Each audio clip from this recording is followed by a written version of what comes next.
Hello everyone, welcome to my channel. मैं हूं स्वाति और आज का जो श्रुतिलेख का वीडियो मैं आपके लिए लेकर आई हूं वो है क्लास 9th और 10th के स्टूडेंट्स के लिए।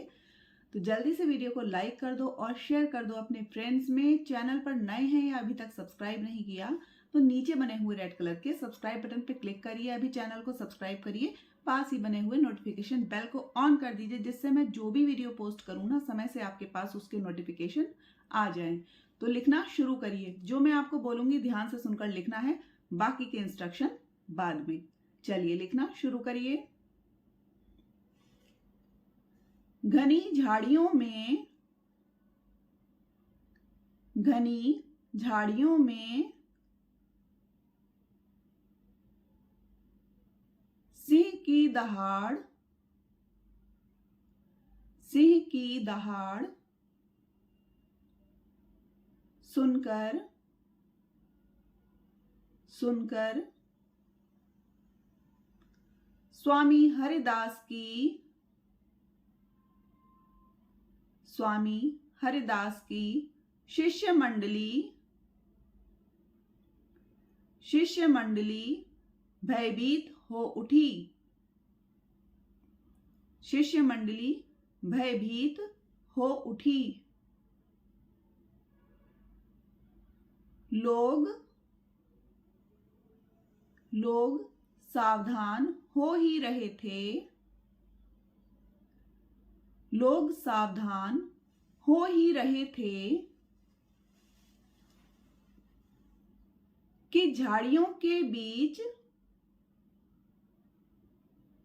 कि झाड़ियों के बीच से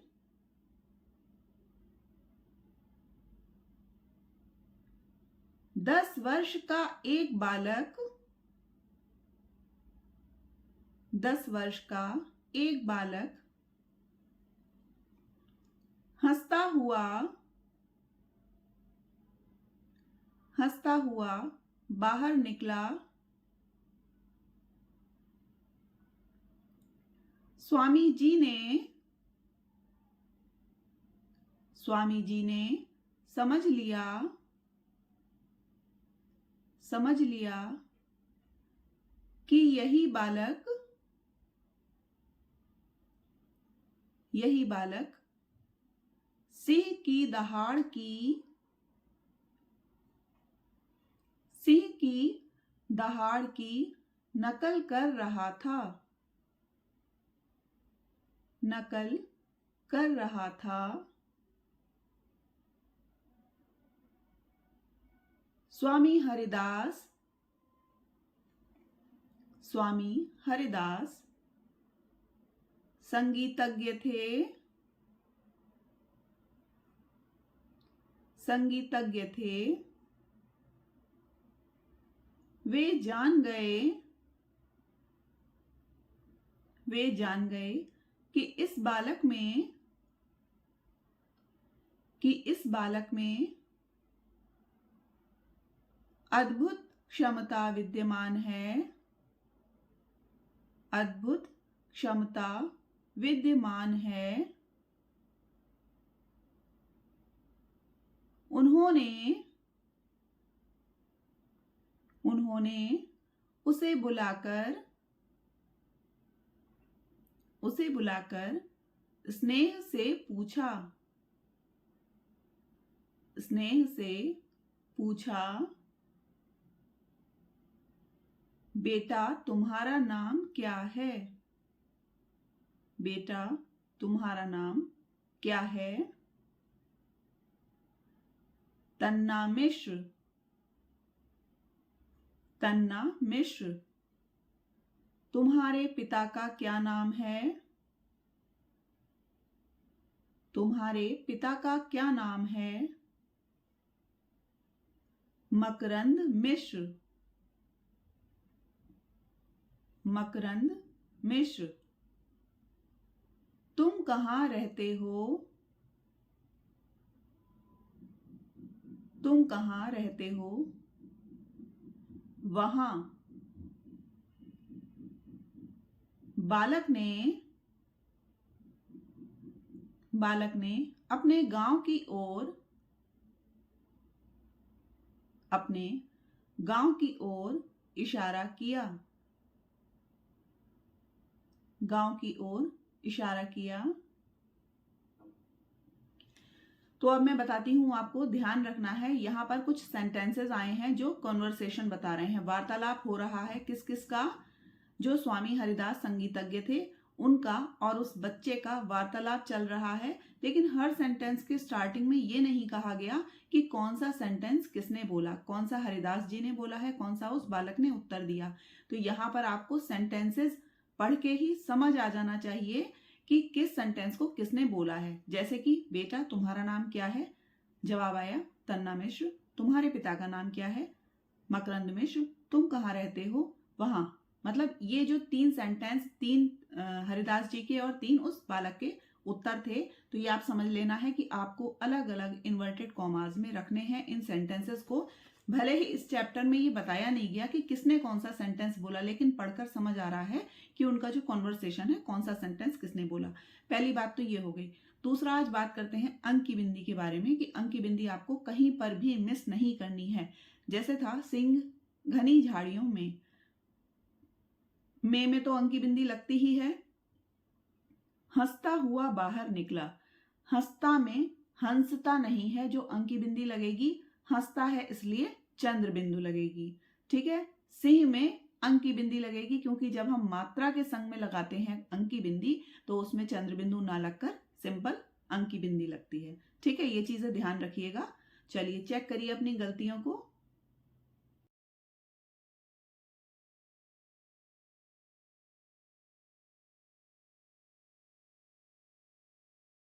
स्वामी हरिदास,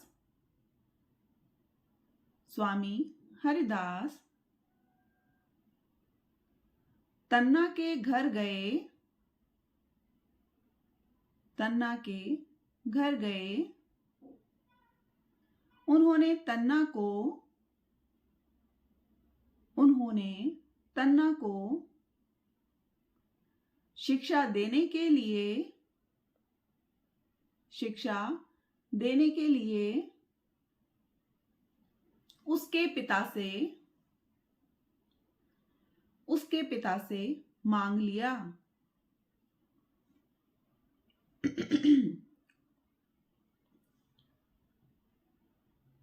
मांग लिया।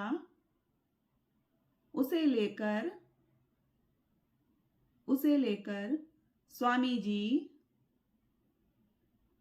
स्वामी जी वृंदावन चले गए, वृंदावन चले गए। उन्होंने उसे, उन्होंने उसे 10 वर्ष तक, 10 वर्ष तक संगीत की शिक्षा दी, संगीत की शिक्षा दी। संगीत की विभिन्न, संगीत की विभिन्न राग रागिनियों में, राग रागिनियों में पारंगत होने के बाद, पारंगत होने के बाद तन्ना मिश्र, तन्ना मिश्र बाद में तानसेन नाम से, तानसेन नाम से विख्यात हुए, विख्यात हुए।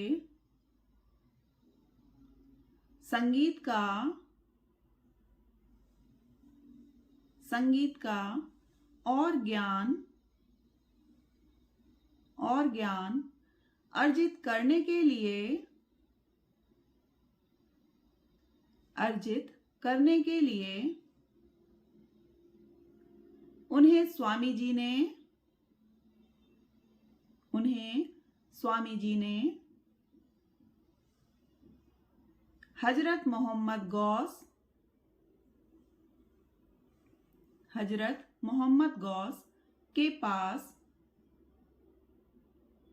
के पास ग्वालियर भेज दिया, ग्वालियर भेज दिया।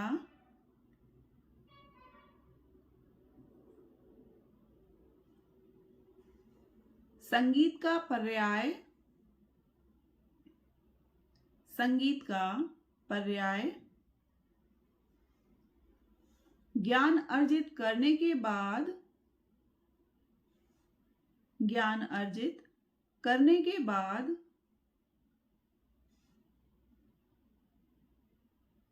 तानसेन पुनः, तानसेन पुनः स्वामी हरिदास के पास, स्वामी हरिदास के पास। मथुरा लौट आए, मथुरा लौट आए। यहाँ उन्होंने, यहाँ उन्होंने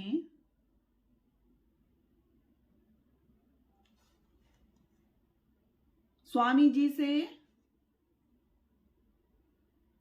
स्वामी जी से नाद विद्या, नाद विद्या सीखी। अब तक तानसेन को, अब तक तानसेन को संगीत में,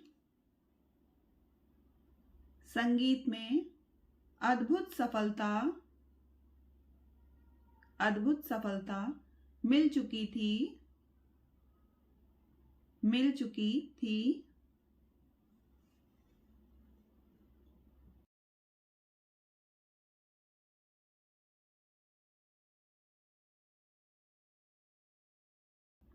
इनके संगीत से, इनके संगीत से प्रभावित होकर, प्रभावित होकर रीवा नरेश ने, रीवा नरेश ने इन्हें अपने दरबार का, इन्हें अपने दरबार का मुख्य गायक, मुख्य गायक बना दिया, बना दिया। रीवा नरेश, रीवा नरेश के यहाँ, के यहाँ अकबर को,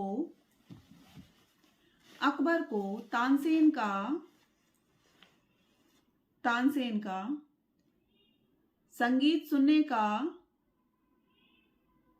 संगीत सुनने का अवसर मिला, अवसर मिला।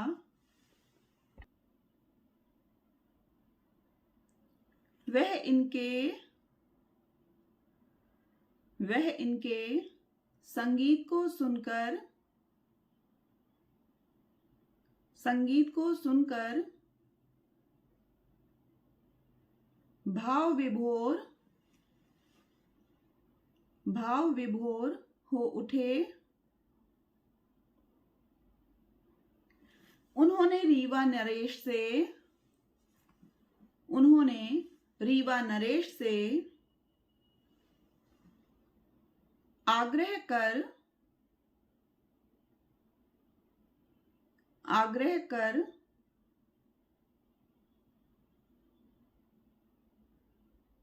तानसेन को, तानसेन को अपने दरबार में,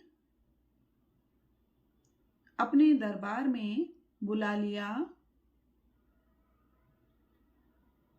बुला लिया। इनके संगीत से, इनके संगीत से प्रभावित होकर, प्रभावित होकर अकबर ने इन्हें, अकबर ने इन्हें अपने नवरत्नों में, अपने नवरत्नों में स्थान दिया, स्थान दिया। तानसेन के विषय में, तानसेन के विषय में अनेक किंवदंतियां, अनेक किंवदंतियां प्रचलित हैं, प्रचलित हैं। कहा जाता है, कहा जाता है कि इनके गायन के समय, कि इनके गायन के समय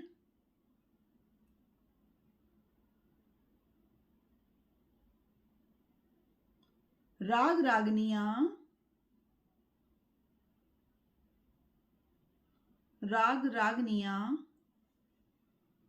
साक्षात प्रकट, साक्षात प्रकट हो जाती थी, हो जाती थी।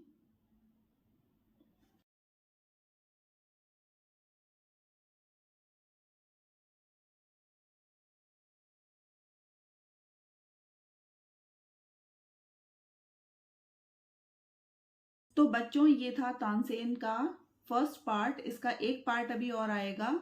और इमला का वीडियो आपको कैसा लगा कमेंट के माध्यम से ज़रूर बताइएगा। और आपकी कितनी मिस्टेक्स हुई वो भी लिख के मुझे बताना। उसमें कैसे करेक्शन आपने किया, पंक्चुएशंस आपने चेक किए या नहीं किए, वो चीज़ें भी आप लिखना कमेंट सेक्शन में। और वीडियो को पूरा देखा करिए, लास्ट तक देखा करिए, स्किप करके मत जाया करिए। और वीडियो पसंद आया है तो लाइक और शेयर करिए। चैनल को अभी सब्सक्राइब कर लीजिए।